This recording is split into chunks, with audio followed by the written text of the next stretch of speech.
Sunday, the 18th of April. The day dawned hot and wind-free. As Cape Townians awoke to an idyllic day, nobody could imagine what lay in store.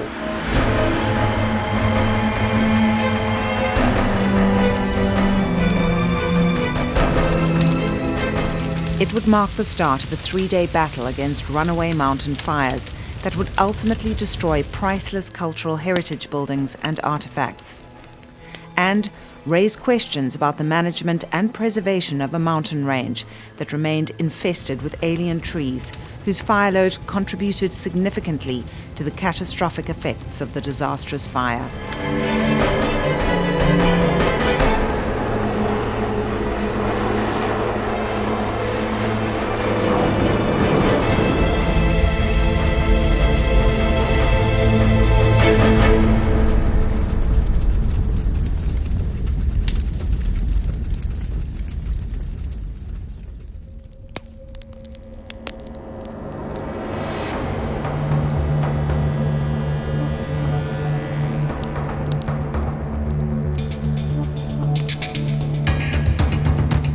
At 8:45 a.m., fire and rescue services were alerted to a fire that had started in the vicinity of Rhodes Memorial on the lower slopes of Table Mountain.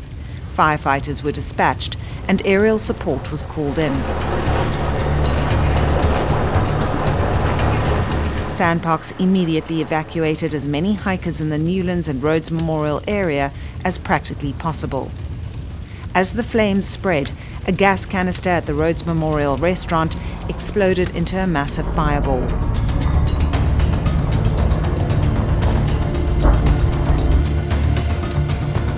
It was engulfed by the rapidly spreading flames, leaving the restaurant in a smoking ruin.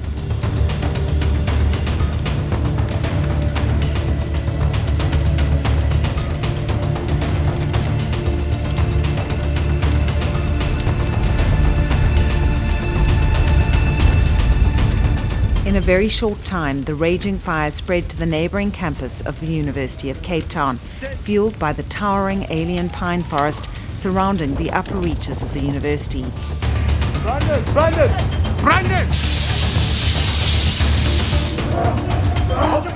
Students were swiftly evacuated from the campus residence. Some brave students stayed behind in a desperate bid to fight the flames, threatening to burn the buildings to the ground.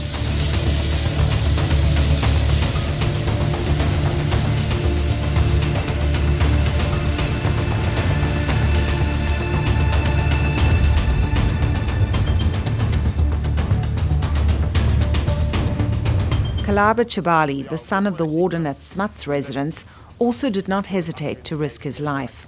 Seeing my dad run towards the fire, this guy had shorts on, t-shirt on, a bib on, that's all he had on. And just see the courage that God gave him that day really gave me the courage also to help him out as well, because I knew I couldn't leave him behind. So all we had was a hose pipe and 2 buckets. So you would fill my buckets with water, and then I would throw the water on the fires as best as I could. Once most students had evacuated, a small group remained behind to do what they could.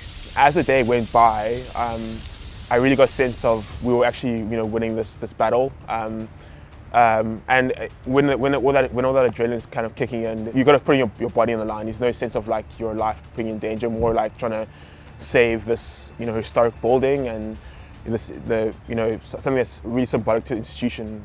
This institution has given so much to me and to my family, so our lives were not in the back of our minds. It was more around, what can we save in the day.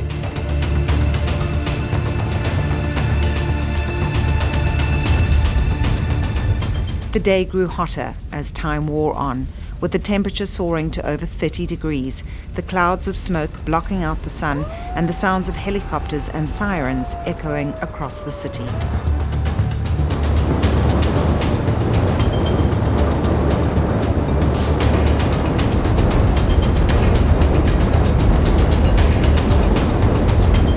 By late afternoon, the Smuts and Fuller residences on the upper UCT campus were surrounded by licking flames. The University of Cape Town's Jagger Library was on fire, the nearby historic Mostard's Mill had been destroyed, and still the fire raged on. jumping the road and threatening houses in the surrounding suburbs.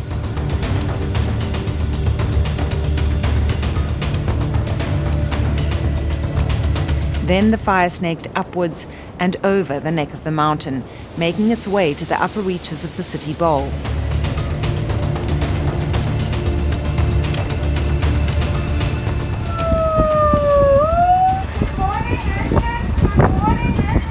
On Monday, the 19th of April, firefighters evacuated Vredehuk residents amid choking smoke and southeasterly winds that continued to increase in strength, fanning the flames higher and higher along their accelerating path.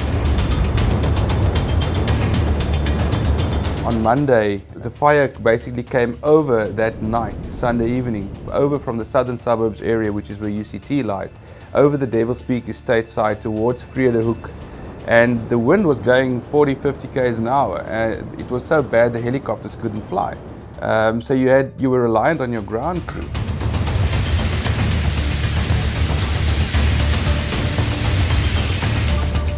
About 250 firefighters were activated to fight the fires, which devoured everything in their path.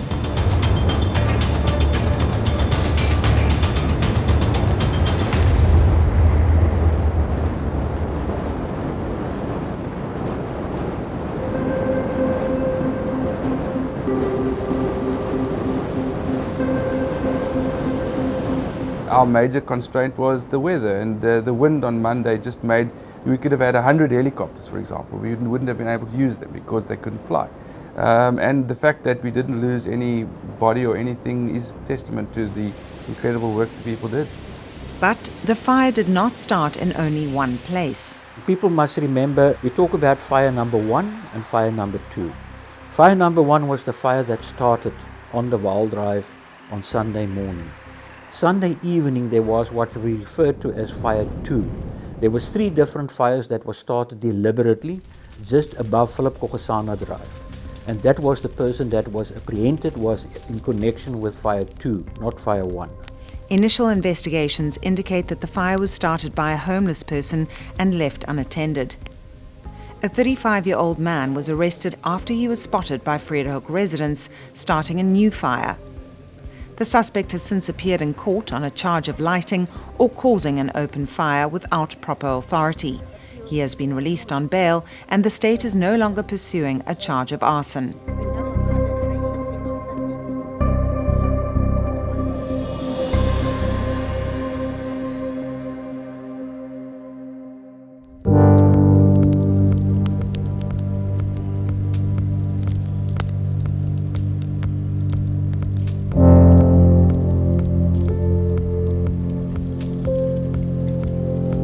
On day 3, after countless hours battling the blaze, the wind finally died down, enabling exhausted firefighters to get the upper hand.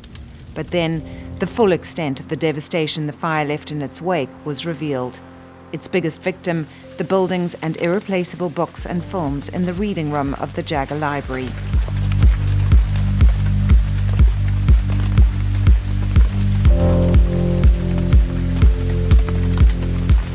At this point in time, we are saying approximately 75,000 books from the African Studies book collection has been lost. 3,500 films, that's the entire film collection. But the damage could have been worse. A contemporary academic library or any library for that matter today has to consider safety, security and fire detection systems. We have been extremely fastidious about the fire detection systems that we had in place. We have a sophisticated fire detection system which measures the rising temperature and the density of smoke should there be a fire in the building itself. And so that triggered the alarm, which subsequently triggered the fire shutters to descend.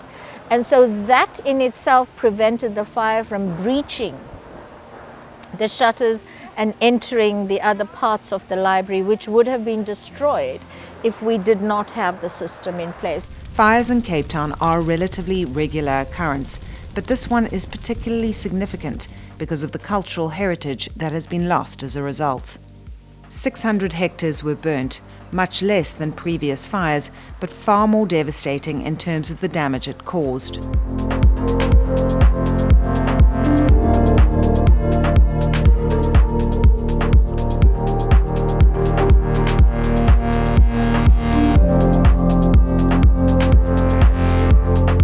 The last remaining working windmill in Africa was destroyed in the fires.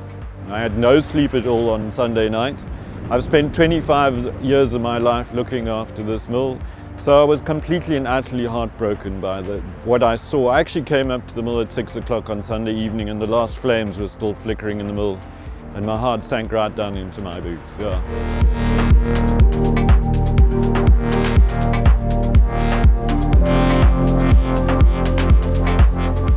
A report commissioned by the City of Cape Town and penned by forensic investigator David Klatzo after the fires in 2015 raised red flags about the urgent need to clear alien vegetation and to stamp out criminality on the mountain, which significantly increased the fire risk.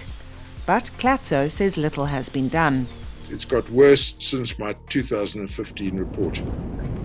There are still people on the mountains. There are still a growing level of illegal behavior on the mountains, and that needs to stop. There needs to be some effort. Sandparks need to put some effort in to having regular, proper patrols, which they don't have. I mean, you can walk on that mountain for as long as you like and not ever come across a sandpark patrol. The government itself has got some blame to take for this, and here I'm quite happy to ascribe some blame. Klatzo says government has not been using taxpayers' money for social upliftment, instead leaving the homeless destitute. And the net result of that was that they go onto the mountain for some degree of safety, and they put up a tented they put some sort of roofing structure over themselves. I had it from the city management that there are 120, 150 of these tented settlements, as we want to call them, that are there, and they each and every one produce a situation which is a fire risk. A week after the fire, it didn't take News 24 long to find homeless people with nowhere else to go still living on the lower slopes of the mountain. But with tinder-dry vegetation blanketing the mountain range at the end of summer, it takes just one wind-blown spark to ignite yet another catastrophe.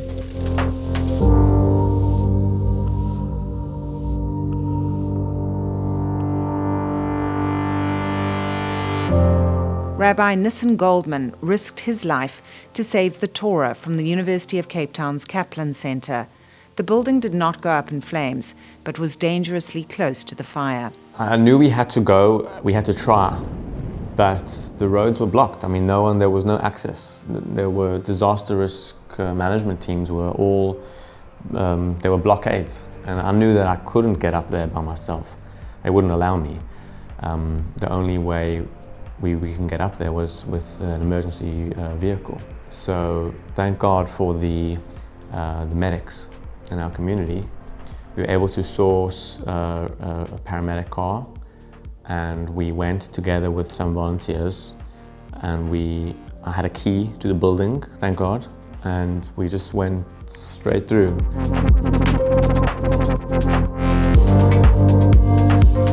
The Torah is the most sacred object in Judaism. Almost like there was an inner state of like absolute calm. There's a saying in the Talmud, Shluchei mitzvah eino nezikin, that sort of if you're on a mission to do a mitzvah is like a holy, mission, a good deed. You won't be harmed, and that line was just going through my head. And so, people ask, were you scared? Like, the truth is, in the moment, it felt like absolute calm, that we'll be protected, that nothing's going to happen.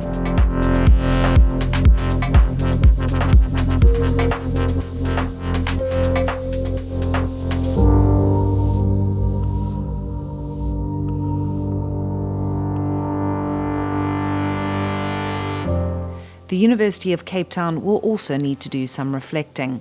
Well, number one, they should be making a fuss about the alien vegetation on their borders. That's the first thing. And I don't know whether they have done, or whether they've had an adequate response, or whether they've launched any action to compel Parks Board to do something about it. But having a nice garden that gives you a warm and fuzzy feeling is not a good idea when you've got a fire coming your way. I would like to know what the game plan was, what the emergency plan was in the immediate hours preceding. It should have been in place. It should have been a turnkey operation. There should have been action already at that stage, not when the fire's at the gates.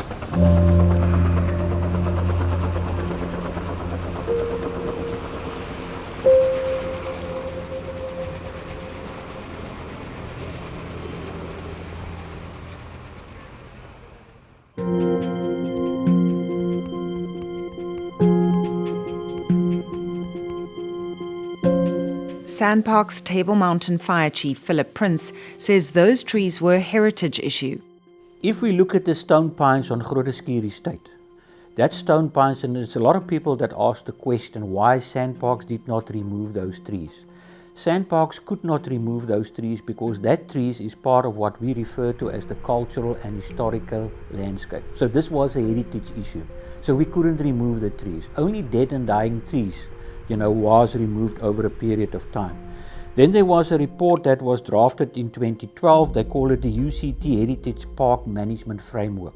That was a report that was done by UCT, not by Sandparks. And that report said, and I'm quoting from the report, there appears to be an overwhelming consensus from all stakeholders that the desired heritage landscape should remain a post-colonial one, with large trees forming a high tree canopy, and so it continues. And that referred to the stone pines and the pines on UCT property, not Sandparks property. So we're dealing with two different issues here. We can't take responsibility for it. In terms of heritage, whether it's buildings or trees, we can never remove anything that's heritage, whether building or trees. And so the report that people are referring to, 2012, I mean, first of all, I haven't seen it. I'm looking for it because I wasn't here. It's 3 years, about 4 years before I got here. Prince says a combination of high temperatures, low humidity and a northeasterly berg wind created the perfect conditions for the fire. When the fire started, and it started spreading in a southerly direction, it spread towards Rhodes Memorial, and then the Rhodes Memorial restaurant was burnt and destroyed. From there, it actually went into those pine trees behind UCT. So if you go to the site, you will see the pine trees, which is on Sandparks property, and the pine trees, which is on UCT property. Most of those pine trees actually burned. And what happened, or what I thought, and that's my opinion, it was an ember attack. Pine trees and the understory, there was an ember attack on the buildings at UCT. It's strange, if you can call it like that, to look at how the buildings actually started to burn. But that was embers that got picked up by the wind. It actually creates its own wind. It creates its own weather system. Those embers were picked up by the wind, and it got dropped off on the roofs of those buildings. And then it became unstoppable. As soon as you have alien vegetation mixed with indigenous vegetation, fynbos needs to burn. Every say 12, 15 years, fynbos needs to burn, or it becomes what we call moribund. Whenever you have alien vegetation mixed with your indigenous vegetation, there's definitely an increase in what we call the intensity of the fire and the severity of the fire. What happened in this fire as well, especially where the fire started, what we called spot fires, in other words burning embers that was picked up by the wind, and once it got into the clumps of pine trees, it just got away from us, and we was not able to stop it.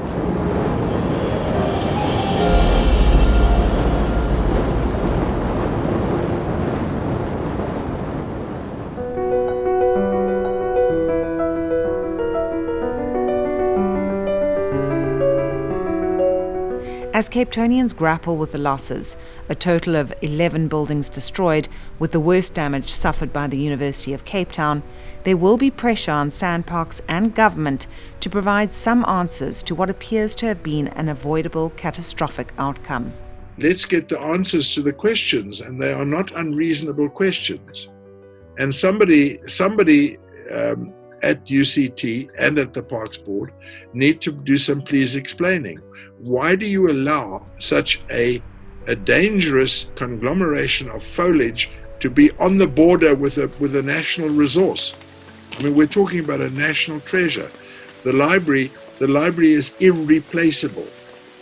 And the tragedy is that it's gone.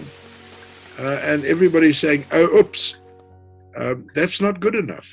That should never have happened. Difficult to allocate responsibility as well and say, well, you to blame or you to blame. So we're not in the blame game. We're trying to see how this happened. Fires happen all the time. 2 years ago, we had 17,000 fires in the Western Cape. 95% of them we put out within the first hour, which again speaks to what we've got in place. But you always got events which go out of your control, doesn't matter what you've got in place. Salvage operations are already underway at the University of Cape Town. We are now unearthing materials that are either totally waterlogged or have been unaffected or may have fallen victim to damp.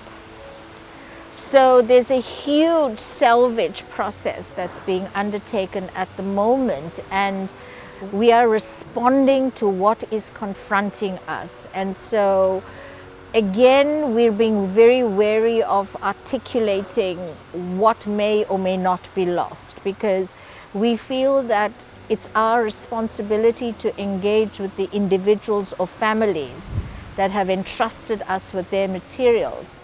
The university's Vice-Chancellor says there are plans underway to change the way priceless collections are stored. It's raising questions about other collections that we have and how do we make sure that those collections are safe, and digitizing is one of the ways of doing that.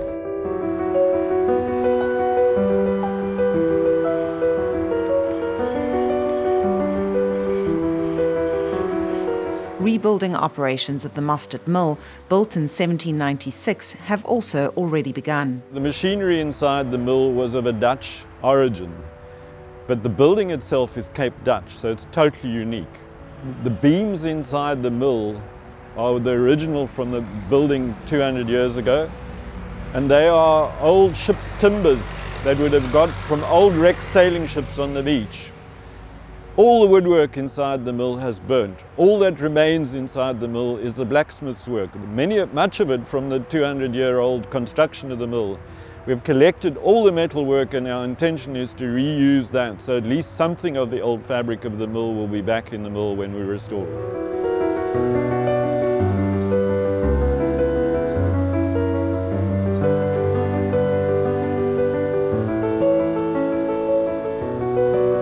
But it's given us a project. We've got a people's project ahead of us to restore the mill.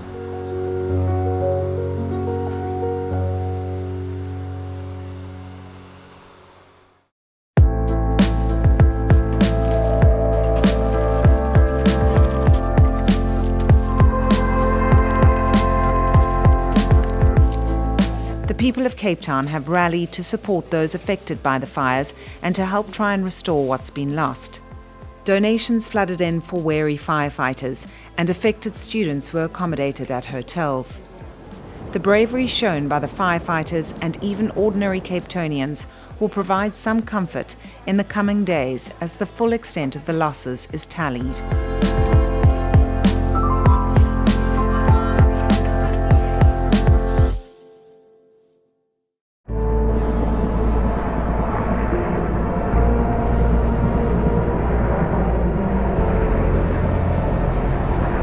Cape Town mountain fires will continue to burn, but for those living with a mountain in their midst, it will be critical that sufficient energy is devoted to making sure that another disaster is not around the corner. I kept thinking, what is it that we didn't do? Is there anything that we didn't do? So that's why we're looking forward to the investigations. At the moment, there's currently 3 that are underway, and I'm instituting an internal investigation, independent investigation, so that I need to understand what happened. And it also, of course, made me think about, are there other buildings safe? But then also, what if we have a flood? I mean, it's fire today. What could be tomorrow?